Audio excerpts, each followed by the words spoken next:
Knowing about this strategy for practice doesn't mean that we will stick to it.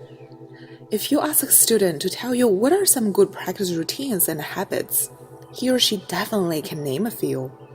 But people may find it hard to stick with it. Just like that people know what a healthy life should be look like eating a healthy diet, working out regularly, and so on. But not everybody have the willpower to stick to it.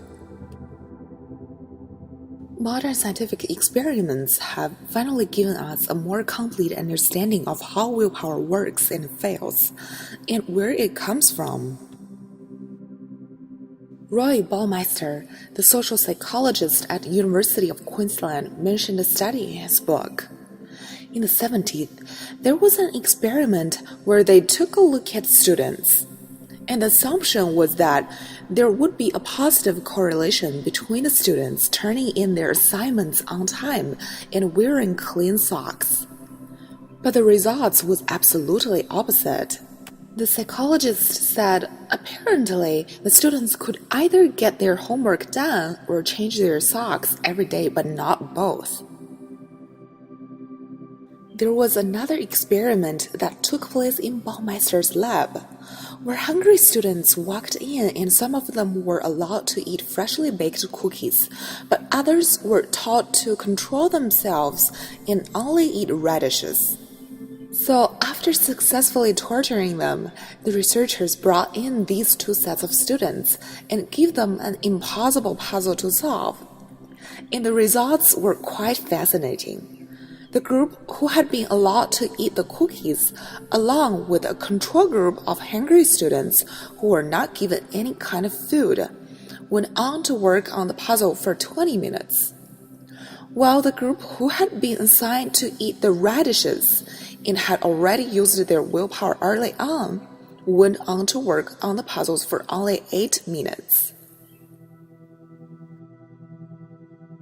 So what are the implications? 1. You have to understand that you have a finite amount of willpower and it gets depleted as you use it. And 2. You use the same stock of willpower for all tasks.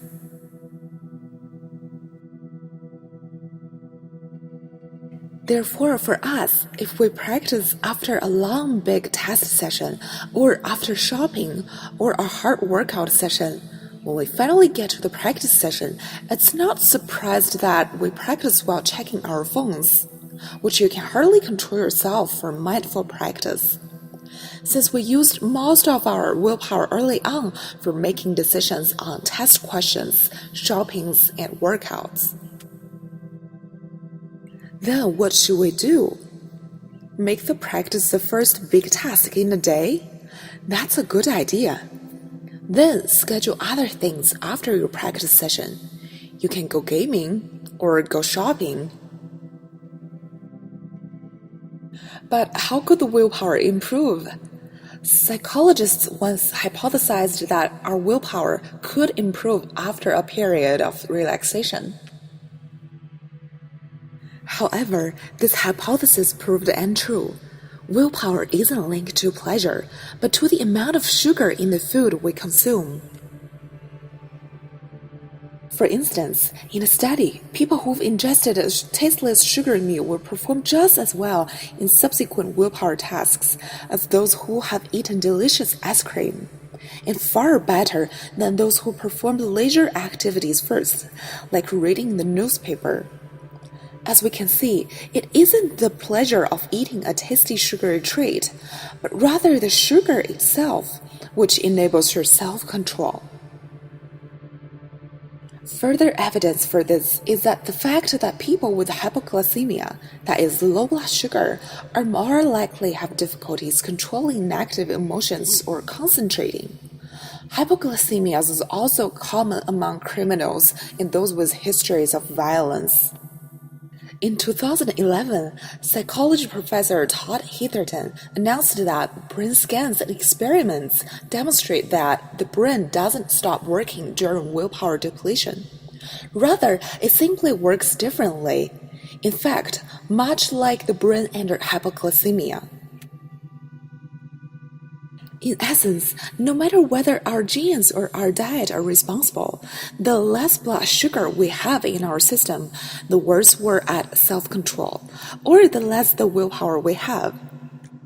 Practice needs both mental and physical effort. If you want to refuel your willpower after a session of deliberate practice, enjoy some snacks. Our brains are designed to focus on one thing at a time, and bombarding them with information only slows them down.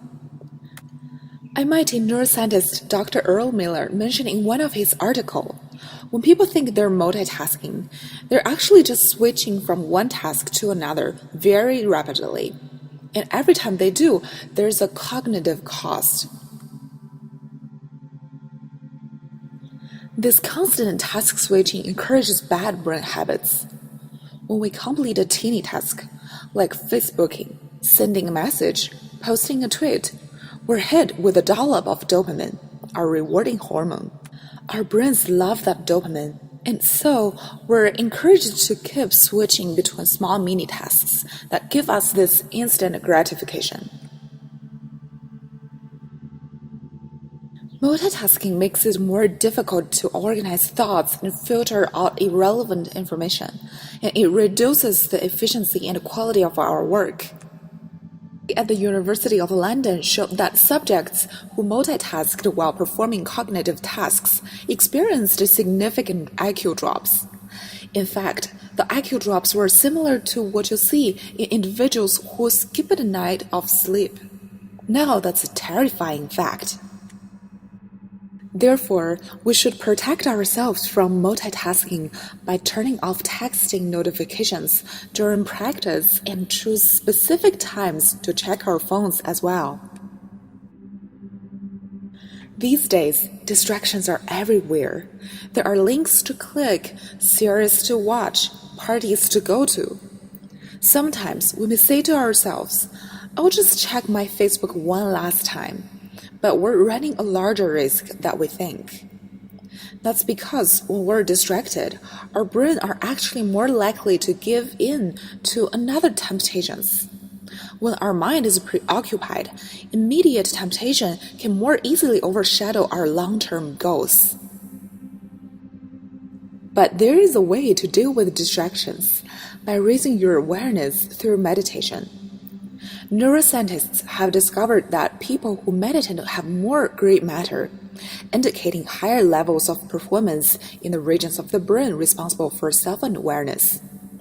Meditation cultivates a moment-to-moment self-awareness, which helps us realize when we're being distracted and refocus our energy back on the task at hand. In such situations, the fruits of meditation can help again by taking a breath and refocusing your concentration on the long-term goal at hand. You can break the distraction cycle and regain your control. When your mind is preoccupied, you lose significant amounts of willpower.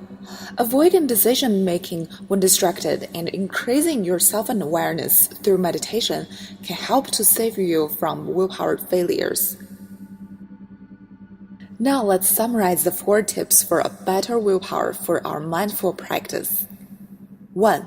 Putting practice at a proper time, like in the morning. 2. Snacking during practice break. 3. Keeping distractions like your phone away from you.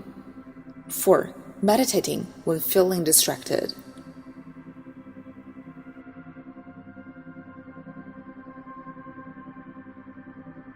Alright, that's what I got for you today, and I hope it helps. Thanks for watching.